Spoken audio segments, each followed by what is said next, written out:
Good morning, one and all present here. BSc class first year. Welcome to Mehta PG classes online platform. Now, previous class में we were discussing about the spermatogenesis process, right? Spermatogenesis process किस तरह से होता है and spermatogenesis process में क्या क्या steps involve होते हैं, लाइक मल्टीप्लिकेशन फेज़ हमने स्टडी किया था.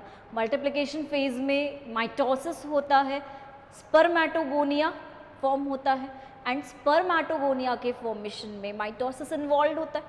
इसी के साथ साथ प्राइमरी स्पर्मेटोसाइट का फॉर्मेशन होता है. प्राइमरी स्पर्मेटोसाइट का फॉर्मेशन भी सेम माइटोसिस प्रोसेस के थ्रू ही होता है.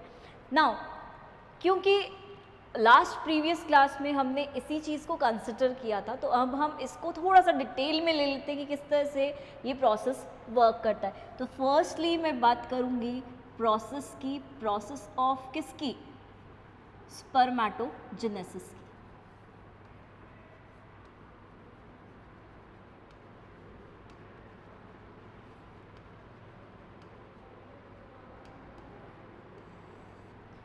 All right.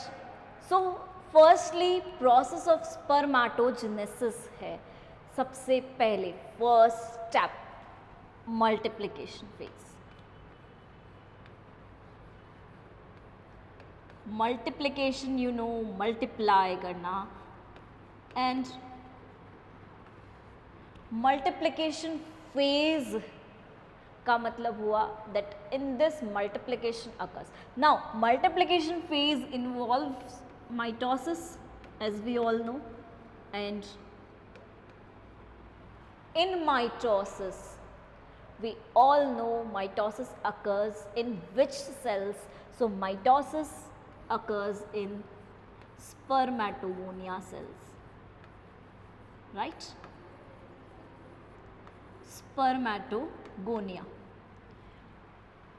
Now mitosis also occurs in primary spermatocyte cells,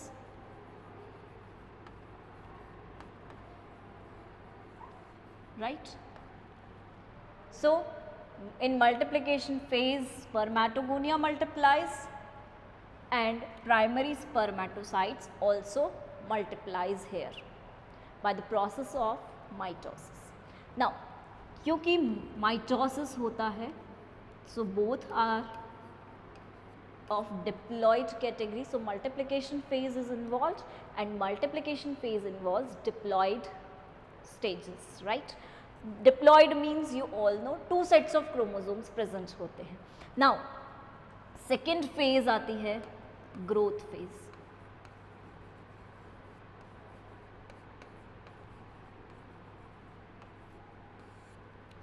हमको पता है growth phase means there is growth of primary spermatocyte, because primary spermatocyte enter करता है ग्रोथ फेज में and as a result its increases in size, right? Its size increases. So growth phase में growth occur होती है, but किसकी होती है? Primary spermatocyte की. साइज इनलार्ज होती है. और प्राइमरी स्पर्मेटोसाइट ग्रोथ फेज के बाद भी प्राइमरी स्पर्मेटोसाइट की फॉर्म में ही रहे. दैट मीन्स इफ ये डिप्लॉइड है तो ग्रोथ फेज के बाद ऐसा नहीं है कि वो टेट्राप्लॉइड हो जाएगा. No, it will only remain diploid. Sets of chromosomes पे कोई इफेक्ट ही नहीं हो रहा है. ओनली अफेक्ट क्या हो रहा है? उसकी साइज पे. Size is increase, cytoplasm is increasing, but diploid will remain diploid only. अब सेकेंड क्वेश्चन जो हमारे माइंड में अराइज होता है कि ग्रोथ फेज के बाद जो फेज आती है वो कौन सी फेज आएगी? सो ग्रोथ फेज के बाद आती है हमारी maturation.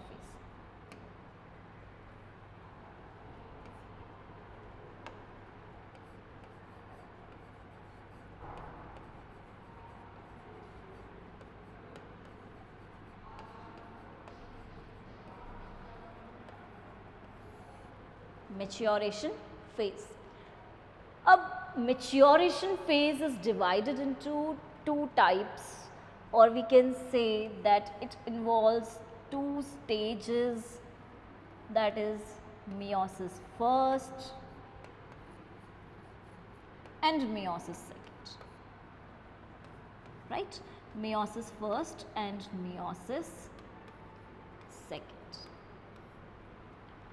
Meiosis first,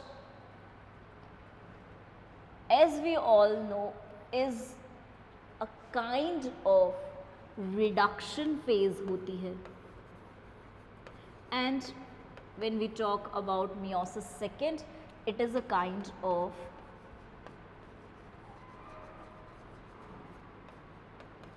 equational phase या इक्वेशनल डिवीजन होता है. दोनों ही डिविजन्स हैं, एक रिडक्शन डिवीजन है, एक इक्वेशनल डिवीजन है. That means it is just like mitosis, mitosis की तरह ही चलती है. And because it is reduction, so 2n is reduced to n, diploid is reduced to haploid, but it is equational, so n will remain n only, haploid will remain haploid only, right? So this is the major difference between meiosis first and meiosis second.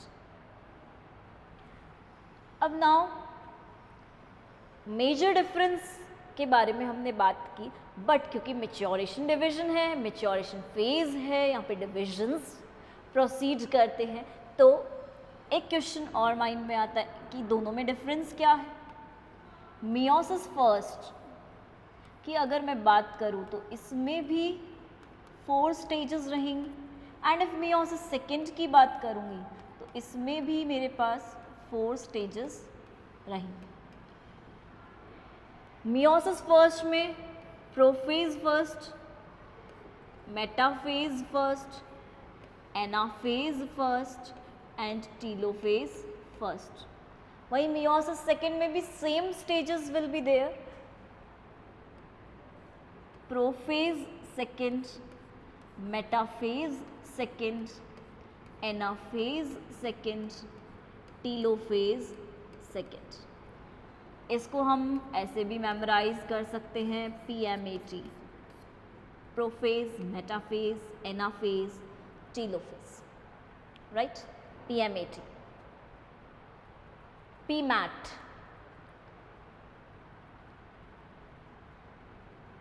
Now अब बात करते हैं दोनों में difference क्या है. वो difference mainly हमें कहाँ दिखेगा? Prophase stage. एज हमें पता है, we already know prophase first is the longest phase, as we say. Why it is longest? क्यों है ये इतनी लॉन्गेस्ट फेज? बिकॉज इसके अंदर 5 स्टेजेस इन्वॉल्व रहती हैं. 5 स्टेजेस इन्वॉल्व रहेंगी तो लॉन्ग अपने आप हो जाएगी, automatically it will become long. So 5 stages इसमें इन्वॉल्व रहती हैं, बट उन स्टेजेस पे जाने से पहले हम ये देख लेते हैं मेटाफेज में क्या होता है. क्रोमोसोम्स इक्वेटर प्लेट पर आ जाते हैं, बीच सेंटर इक्वेटोरियल प्लेट पे क्रोमोसोम्स अरेंज हो जाते हैं. एनाफेज में chromosomes move towards poles, poles की तरफ मूवमेंट डायरेक्टेड रहता है. टीलोफेज में साइटोकाइनेसिस होता है, साइटोप्लाज्म डिवीजन होता है, एंड साइटोप्लाज्म डिवीजन के कारण cells will become into 2 cells or 2 daughter cells will be formed as a result. So now बात करते हैं प्रोफेज फर्स्ट की स्टेजेस की. फर्स्ट स्टेज जो इसमें आती है that is leptotene, right? Second stage जो इसमें आती है zygotene. Third stage is पेकाइटीन.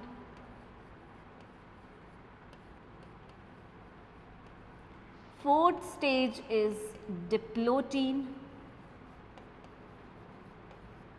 and last stage is diakinesis.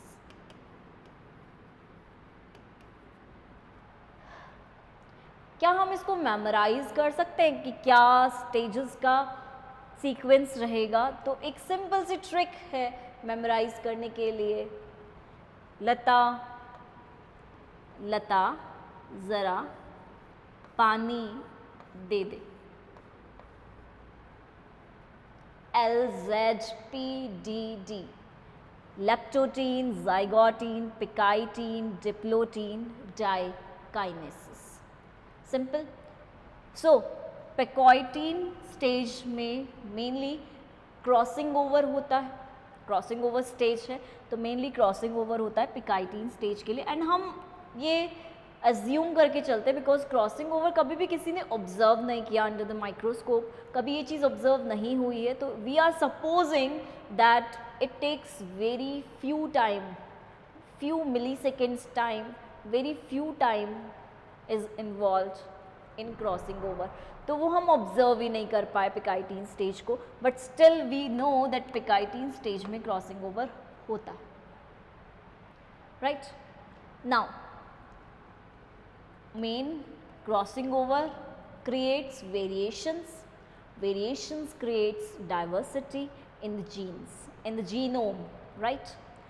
Now difference clear है, प्रोफेज फर्स्ट लॉन्गेस्ट फेज है, prophase second is not longest phase, normal it's just like mitosis, जैसा prophase mitosis का होता है सेम प्रोफेज मियोसिस सेकेंड का भी रहेगा, but meiosis first because reduction division है, तो रिडक्शन डिविजन में लॉन्गेस्ट फेज रहेगी प्रोफेज फर्स्ट, राइट. तो हमने ये बात की 3 फेजेस की, तो एक और चीज़ देख लेते, चलो फेजेस देखी है तो एक और इंटरेस्टिंग सी चीज़ देखते हैं.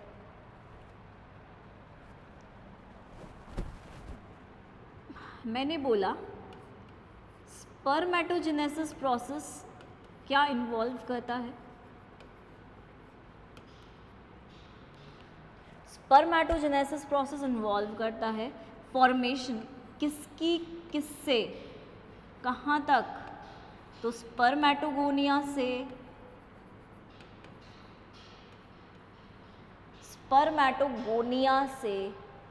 स्पर्मेटिड तक का formation. You all know spermatid is a round body, right? So spermatogonia से स्पर्मेटिड तक का फॉर्मेशन स्पर्मेटोजेनेसिस है, एंड इसी के अंदर इन्वॉल्व है multiplication phase, growth phase and lastly maturation phase. Now spermatogenesis में ही एक और फेज आती है जिसे हम बोलते हैं spermiogenesis.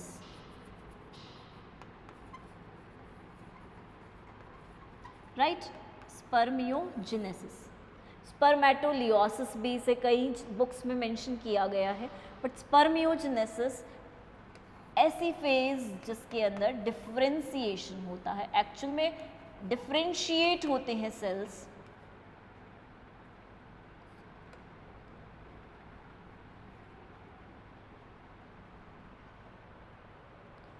cells differentiate. So spermatid से sperm formation. So it is a process of formation of sperm from spermatid and it is called as spermiogenesis, right. Spermatid is a round body, sperm is not a round body, it contains head, middle piece, tail region plus neck region, right. So difference is clear. Spermatogenesis is formation of spermatid from spermatogonia, which involves 3 phases: multiplication, growth, maturation. Spermiogenesis is a process of differentiation which forms sperm or spermatozoa from spermatid, and sperm is differentiated and as a result head, middle piece, tail part are formed, right. So this is the basic difference. Now we will move ahead.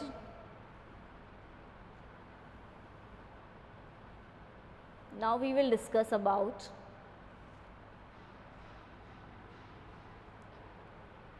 formation of, or we can say differentiation of spermatozoa to differentiation पढ़ना है हमें, तो differentiation of spermatid to spermatozoa, right. Spermatid का spermatozoa में differentiation. Now क्योंकि differentiation की बात कर रहे हैं हम, स्पर्मियोजेनेसिस की बात कर रहे हैं, तो डिफ्रेंसिएशन में हम बात करेंगे 3 पार्ट्स की। We can mention it as differentiation or we can mention it as spermiogenesis.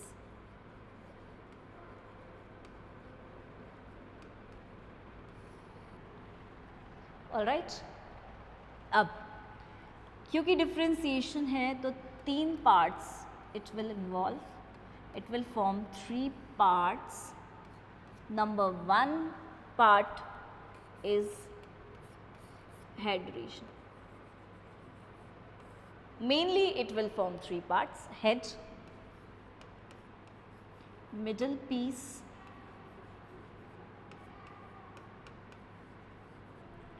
and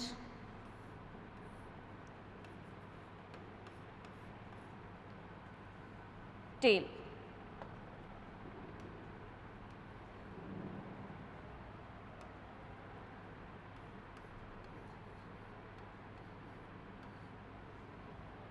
Head, middle piece and tail. Now, as we all know, head region consists of 2 parts. First is acrosome and second is nucleus, right? Head region contains acrosome part as well as nucleus part. Middle piece and tail region we will discuss later on. So firstly we will discuss nucleus. During differentiation process, इस process के time पे nucleus में 2 types के changes observe होते हैं। Nucleus में 2 types के changes observe होते हैं। फर्स्ट टाइप का जो चेंज है वो होता है स्ट्रक्चर के accordingly, first changes according to structure, and second type का जो चेंज है, सेकेंड टाइप का चेंज होता है according to reduction of weight, reduction of weight. इसमें स्पर्मेटोजोआ का वेट रिड्यूस किया जाता है। अब इंटरेस्टिंग चीज़ आती है, स्ट्रक्चर में चेंज कैसे होगा। न्यूक्लियस की बात कर रही हूँ, स्पर्मेटिड में इस तरह का सर्क्यूलर स्ट्रक्चर देखने को मिलेगा, लेकिन जैसे जैसे डिफ्रेंसिएशन होगा न्यूक्लियस elongated टाइप का होने लग जाए। That means diameter will reduce and it will elongate in length. That means it is not round in shape now. Round नहीं रहेगा, थोड़ा सा elongated form देखने को मिलेगा, and इस elongated form की वजह से movement easy हो जाता है। ये जो elongated form है इसकी वजह से मूवमेंट काफ़ी इजी हो जाता है ऑर्गेनिजम्स के लिए, स्पर्म्स के लिए, स्पर्मेटोजोआ के लिए। स्पर्मेटोजोआ इफ़ राउंड होगा, इसको रोल नहीं करना है एज बॉल, जैसे बॉल रोल करती है वैसे रोल नहीं करना है, इसे टेल की हेल्प से लोकोमोशन करना है। तो उस टाइम पे जब इसका स्ट्रक्चर राउंड न रहकर एक एलिप्टिकल, एक इलोंगेटेड स्ट्रक्चर के फॉर्म में आएगा, तो एज अ रिज़ल्ट हमें क्या दिखेगा कि मूवमेंट को ये इजी बना रहा है, मूवमेंट इजी कर रहा है। सेम चीज़ में बात करूँगी मैं रिडक्शन ऑफ वेट की, तो रिडक्शन ऑफ वेट में क्या टाइप चेंजेस होंगे, जो भी अननेसेसरी सब्सटेंसेस होंगे, जो भी अननेसेसरी substances होंगे, unnecessary substances you all know which are not necessary for spermatozoa, unnecessary substances का रिमूवल हो जाएगा यहाँ से, राइट। तो रिडक्शन ऑफ वेट में हम क्या ऑब्जर्व करेंगे, unnecessary substances will get removed. And अगर अननेसेसरी सब्सटेंसेस रिमूव्ड हो जाएंगे, उनकी हमें नीड ही नहीं है, नीड नहीं है तो कोई काम का भी नहीं है। अगर है भी उसके अंदर कोई सब्सटेंस तो किसी ज़रूरत का नहीं है, नीड का नहीं है, कोई नेसेसिटी नहीं है, तो अननेसेसरी हो गए। अननेसेसरी है तो उसे हमें रिमूव करना है ताकि उसका वेट रिड्यूस हो सके। वेट रिड्यूस होगा तो लोकोमोशन में हेल्प मिलेगा, एंड लोकोमोशन में हेल्प मिलेगा तो मूवमेंट ईजिली कर पाएगा। सो दूसरा चेंज क्या होता है न्यूक्लियस में, अननेसेसरी सब्सटेंसेस का रिमूवल होता है। एंड ये अननेसेसरी सब्सटेंसेस किस किस फॉर्म में हो सकते हैं ये भी देख सकते हैं हम। ये अननेसेसरी सब्सटेंसेस हो सकते हैं in the form of protein. Proteins पे कुछ एंजाइम्स वर्क कर जाएं एंड प्रोटीन्स के फंक्शनैलिटी को लॉस करवा दे, बिकॉज ये प्रोटीन्स नीडेड ही नहीं है तो इनको रिमूव करवा दिया गया। दूसरी चीज़, एक्स्ट्रा वाटर, एक्स्ट्रा फ्लूइड अगर प्रेजेंट होगा तो उसे भी रिमूव करवा दिया जाता है। तीसरी चीज़, third thing, RNA, if it is not needed it is removed। चौथी, फोर्थ थिंग, जो भी इनके अलावा एक्स्ट्रा सब्सटेंस है या फिर इफ साइटोप्लाज्म है and it is not needed, ज़्यादा नीडेड नहीं है साइटोप्लाज्म भी, तो उसे भी रिमूव करवाया जाता है। तो एक्स्ट्रा अननेसेसरी सब्सटेंसेस का रिमूवल होगा and as a result weight reduce हो जाएगा। सो 2 टाइप के चेंजेस न्यूक्लियस में हो रहे हैं। न्यूक्लियस का फॉर्मेशन इस तरह से हो रहा है। न्यूक्लियस कैसा होता है ये हमको पता है। इसका न्यूक्लियस मैच्योर फेज में हेप्लॉइड ही होता है, 1 set of chromosomes he present रहते हैं, राइट। अब बात करेंगे एक्रोसोम की। एक्रोसोम में भी तो चेंजेस होंगे या फॉर्म होगा, ये भी देख लेते हैं।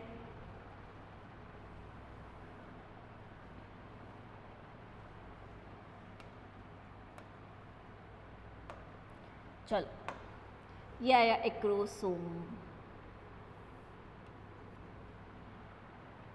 राइट। नाउ एक्रोसोम ये न्यूक्लियस है। होता क्या है एक्रोसोम, ये एक बार देख रहे हैं, फिर इसका फॉर्मेशन देखेंगे अपन।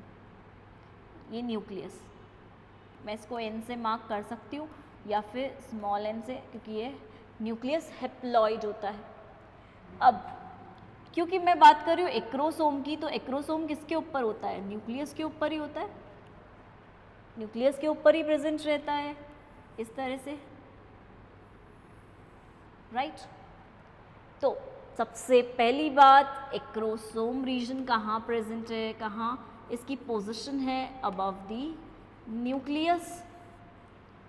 अबव द न्यूक्लियस है तो स्ट्रक्चर कैसा है भाई, कैप की तरह प्रोटेक्ट कर रहा है न्यूक्लियस को, तो cap like structure above the nucleus. Function क्या होता है एक्रोसोम का, जो भी ओवा की मेम्ब्रेन्स हैं, ओवा की मेम्ब्रेन्स को लाइसिस करवाना एंड एज अ रिजल्ट ताकि स्पर्म को एंट्री मिल सके, तो स्पर्म एंट्री करवाते हैं एक्चुअल में ये किसके अंदर, ओवा की, sperm entry to ova. Function कैसे करवा रहे हैं, how sperm entry is done, with the help of enzymes. So acrosome region में एंजाइम्स भी प्रेजेंट रहते, राइट। अब एंजाइम्स की बात करती हूँ सॉरी, एंजाइम्स कौन कौन से होते हैं,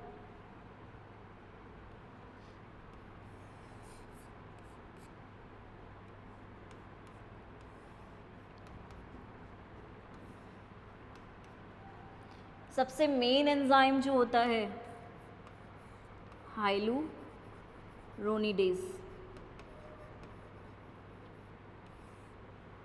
मेन एंजाइम। इसके अलावा supporting enzymes, acrosin, acrosomin, acid phosphatase,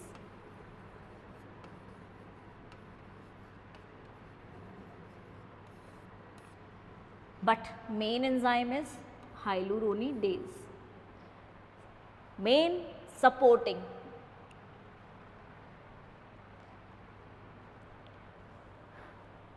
right, hyaluronidase, इसका रोल होता है, एक इम्पॉर्टेंट रोल है हाइलुरोनिडेज का।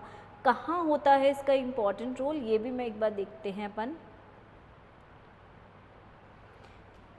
हमको पता है जब ओवा की बात करते हैं हम, तो न्यूक्लियस होता है ओवा में, ठीक बात है। न्यूक्लियस के साथ साथ विटेलाइन मेम्ब्रेन प्रेजेंट रहती है, ये भी ठीक बात है। विटेलाइन मेम्ब्रेन के साथ साथ सॉरी जोना पेल्यूसिडा प्रेजेंट रहती है, और जोना पेल्यूसिडा के साथ साथ कोरोना रेडिएटर।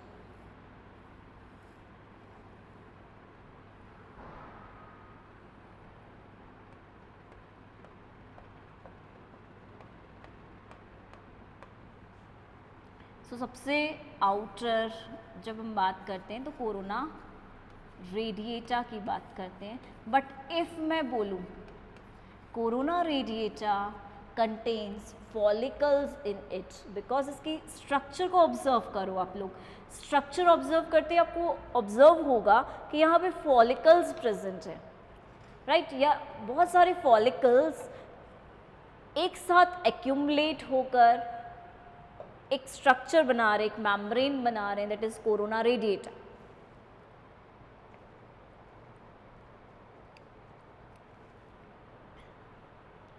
तो क्या इसे मैं फॉलिकल्स का एक्यूमुलेशन बोल सकती हूँ? ऑफ कोर्स फॉलिकल्स का एक्यूमुलेशन है, फॉलिकल्स कंटेन कर रहे हैं। बट ये फॉलिकल्स एक दूसरे से स्टिक्ड क्यों हैं, एक दूसरे से अटैच्ड क्यों हैं? एक सब्सटेंस इनके बीच में प्रेजेंट होता है, इस सब्सटेंस की वजह से ये एक दूसरे से अटैच्ड है। यहाँ पर इन बिटवीन जब मैं बात करूँगी तो यहाँ पर इन फॉलिकल्स के मिड पार्ट में ये एक दूसरे से जब जुड़े हुए हैं तो यहाँ पर एक substance will be present which helps in the attachment of these follicles, and this substance is called as hyaluronic acid.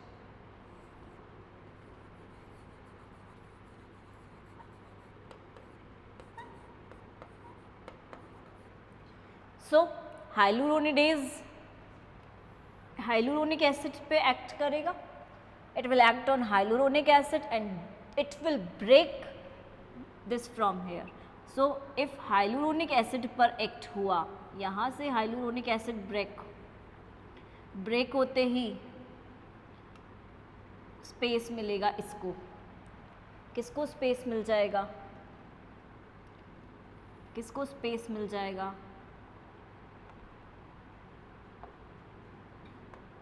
किसको स्पेस मिल जाएगा, स्पर्म को। यस, ठीक है, इस तरह से स्ट्रक्चर प्रेजेंट था। जैसे ही ब्रेक हुआ, ब्रेक होते ही हमने क्या देखा, यहाँ से हट गया। हाइलुरोनिक एसिड हटते ही क्या होगा, अब क्या होगा, स्पर्म एंट्री के लिए स्पेस मिल जाएगा, यहाँ पर इजीली स्पर्म एंटर कर पाएगा यहाँ पर, और यहाँ से जैसे ही एंटर करेगा अंदर, ओवा के अंदर एंटर हो पा रहा है। सो एक्चुअल में बेसिकली जब हम बात करते हैं यहाँ पर, तो यहाँ पर हम यही बात करते हैं कि किस तरह से हाइलुरोनिडेज की एक्टिविटी रहती है।